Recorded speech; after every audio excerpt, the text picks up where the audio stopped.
I got a call on a Tuesday afternoon that I almost didn't pick up.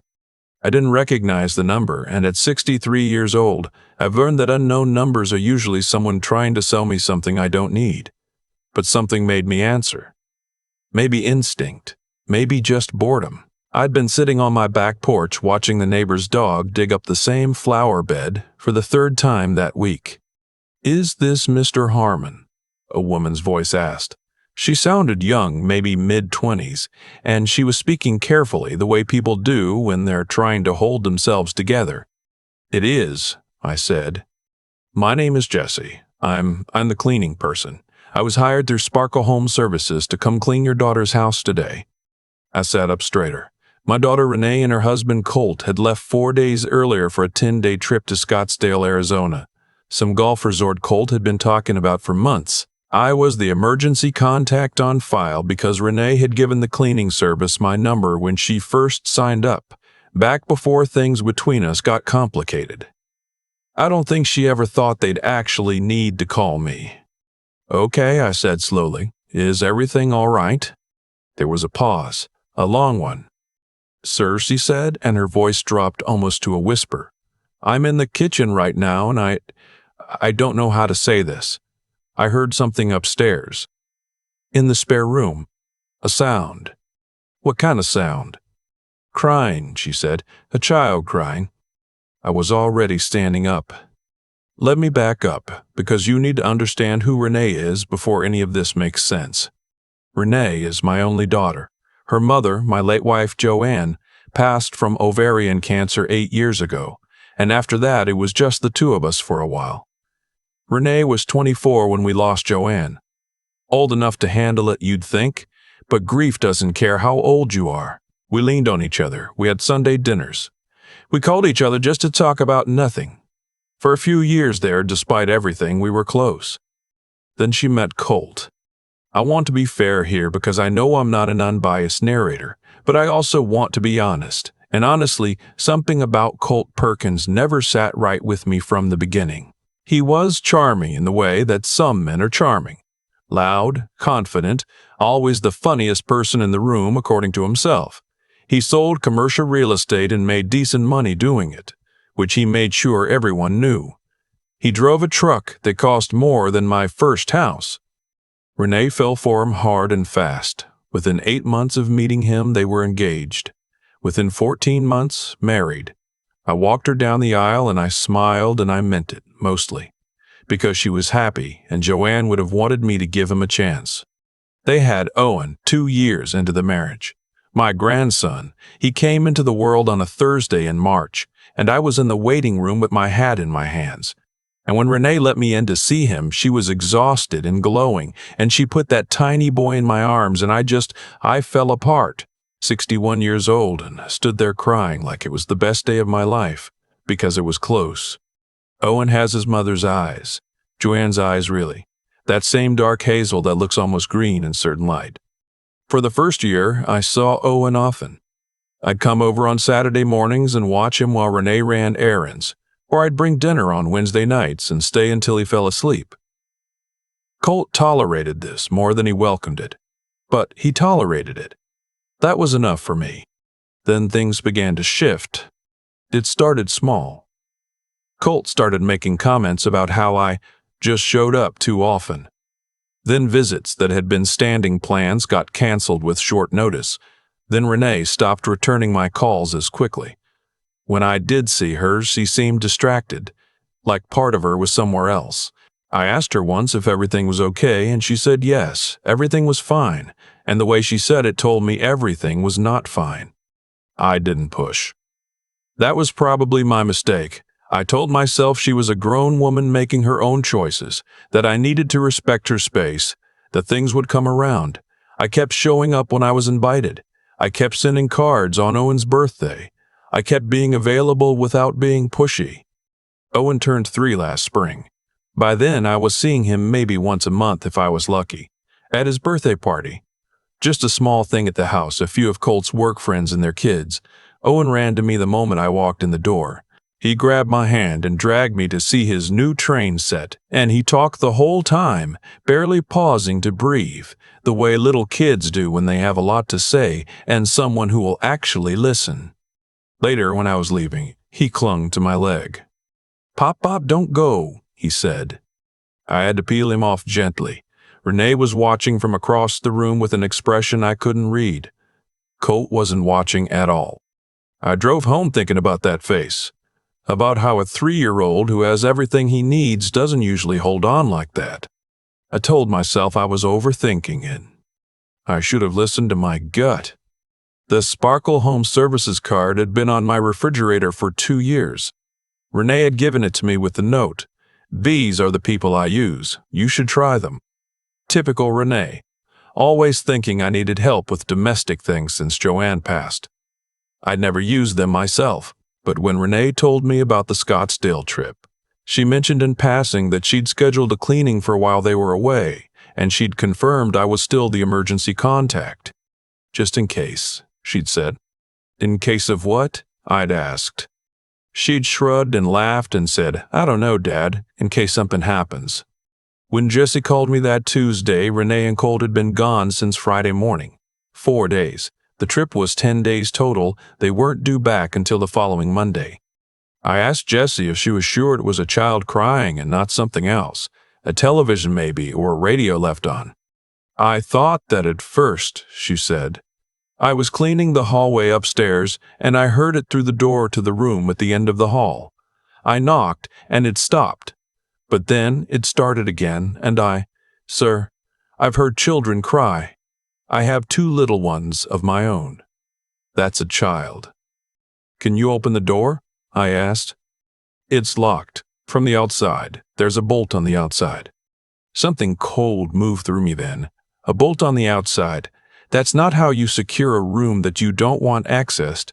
That's how you keep something, or someone, inside. "Don't leave," I told her. "I'll be there in 20 minutes. I made it in 14.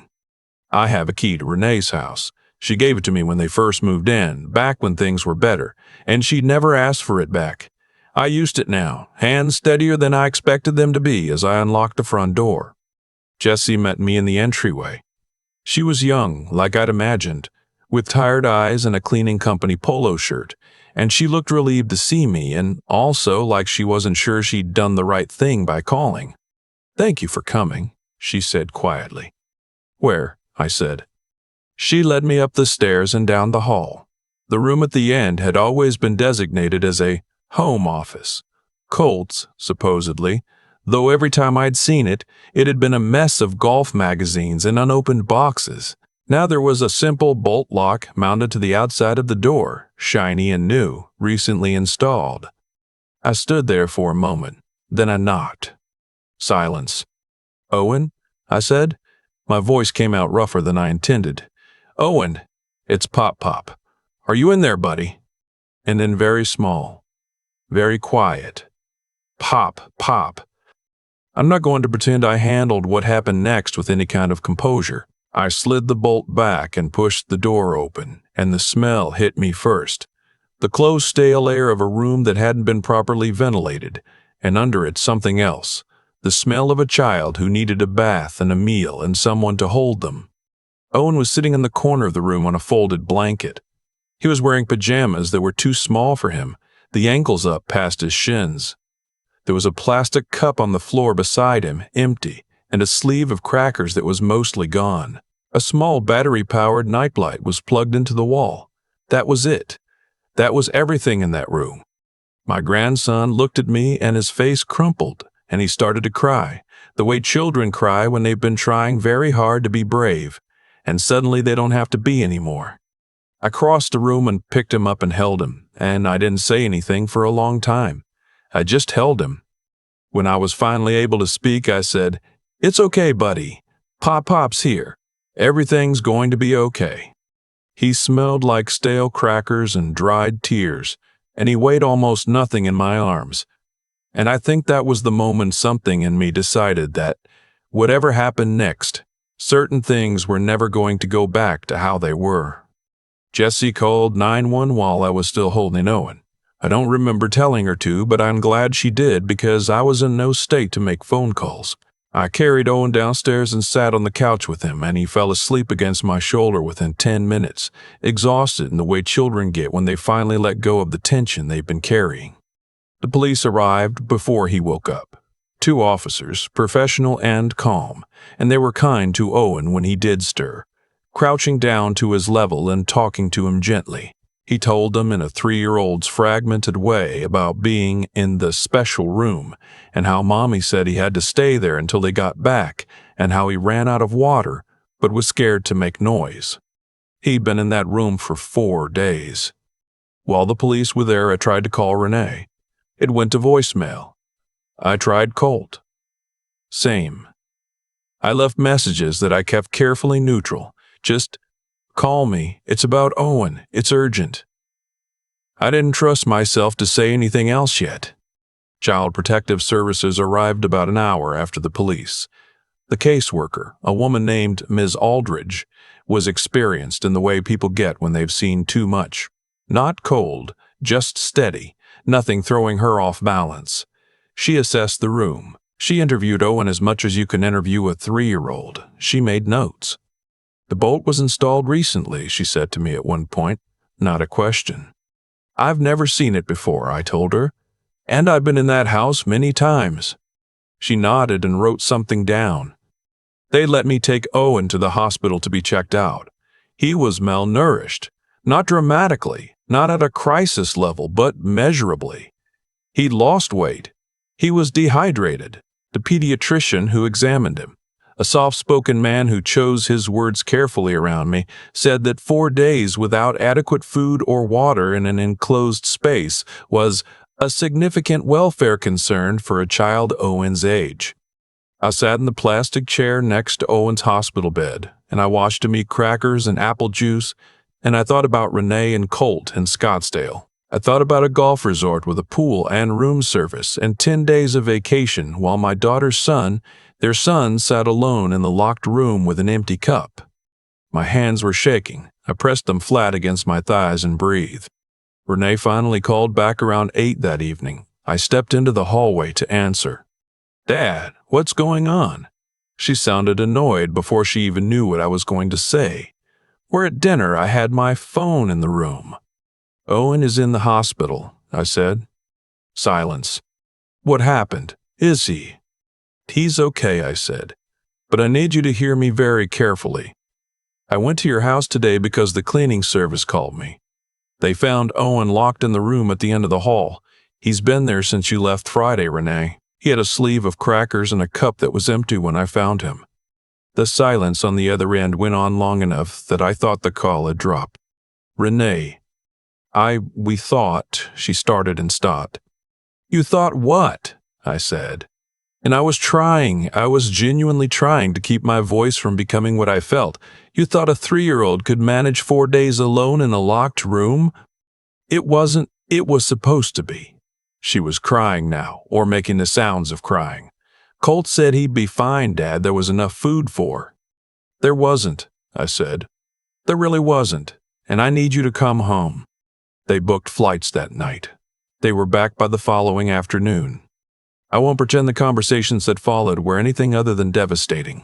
Watching my daughter try to explain herself to a CPS caseworker, to a police investigator, to me, watching her use phrases like, we didn't think he would be a problem, and it was only supposed to be a few days.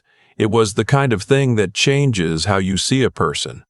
Not just what they did, what they were capable of. What came out over the next several weeks through the investigation, through legal proceedings, was a fuller picture than I'd had before. Colt had been talking about this Scottsdale trip for months. Non-refundable deposits, a work connection who'd gotten them a deal on the resort, and childcare had apparently been sorted out. Except that it hadn't been. The friend who was supposed to look after Owen had backed out last minute. Colt's solution, which Renee had gone along with, was to stock the room with enough food to last a few days and leave. A 3-year-old. Alone. In a locked room. The financial piece came out too, and this is the part that made the investigators look up from their notes. When Owen's maternal grandmother, my wife Joanne, died, she had left a modest life insurance policy. Not a huge amount, but meaningful, $85,000. Joanne had updated her beneficiary before she passed to include a trust for Owen's benefit, managed by Renee as trustee, until Owen turned 25. I had not been fully aware of the specifics, but I knew the money existed. What I did not know was that in the 18 months prior to the Scottsdale trip, Renee had withdrawn nearly $40,000 from that trust. The withdrawals were documented as childcare expenses and educational costs and medical. The actual expenses, when the court-appointed financial examiner went through the records, did not match. The $52,000 truck Colt had bought 8 months earlier had been financed through a loan with an unusual down payment that came from an account opened 2 weeks after a large trust withdrawal. I sat in my attorney's office and listened to all of this, and I felt something I don't have a clean word for. Not just anger, not just grief, something that starts in your chest and sits there like a stone. Joanne had wanted Owen taken care of. She had put it in writing. She had thought of him even at the end, when she had 100 other things to think about. And the money she'd set aside for that little boy had paid for a truck and a golf vacation while he sat alone in a locked room with an empty plastic cup.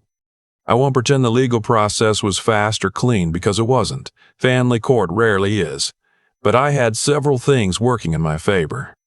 I had a documented relationship with Owen, years of visits, his birthday cards, the testimony of a preschool teacher who had noted that Owen seemed to light up around his grandfather in a way he didn't always around his parents. I had a clean home, a stable income for my pension and Social Security, and the room to give him. I'd already converted my home office into a bedroom before the first hearing. I had Miss Aldridge, who had been doing this work for 19 years and who testified plainly and without drama about what she had found in that house. I had Jessie, the young woman from Sparkle Home Services, who testified about the phone call and what she'd heard and what the room looked like when I opened that door. She had driven 40 minutes each way to be there, and she dressed up for court, and she didn't exaggerate a single thing. I shook her hand afterward and thanked her, and she said, "I just told the truth." I told her that was enough, more than enough. What Renee and Colt had working against them was considerable. The locked room with an externally mounted bolt, 4 days of documented abandonment, a malnourished 3-year-old with no adult supervision, a financial trail that showed trust fund money being diverted. Colt's phone records showed he'd checked a fantasy football app 11 times during the 4-hour window when they should have been, by their own account, frantic about Owen. Renee's attorney made arguments. There were continuances, evaluations, a guardian ad litem for Owen, who took the job seriously and spoke with Owen multiple times over several months. Owen, being 3 turning 4, couldn't testify, but he could talk to a child psychologist, and he did, and what he communicated in those sessions, through play, through drawings, through the fragmented language of a small child, was documented.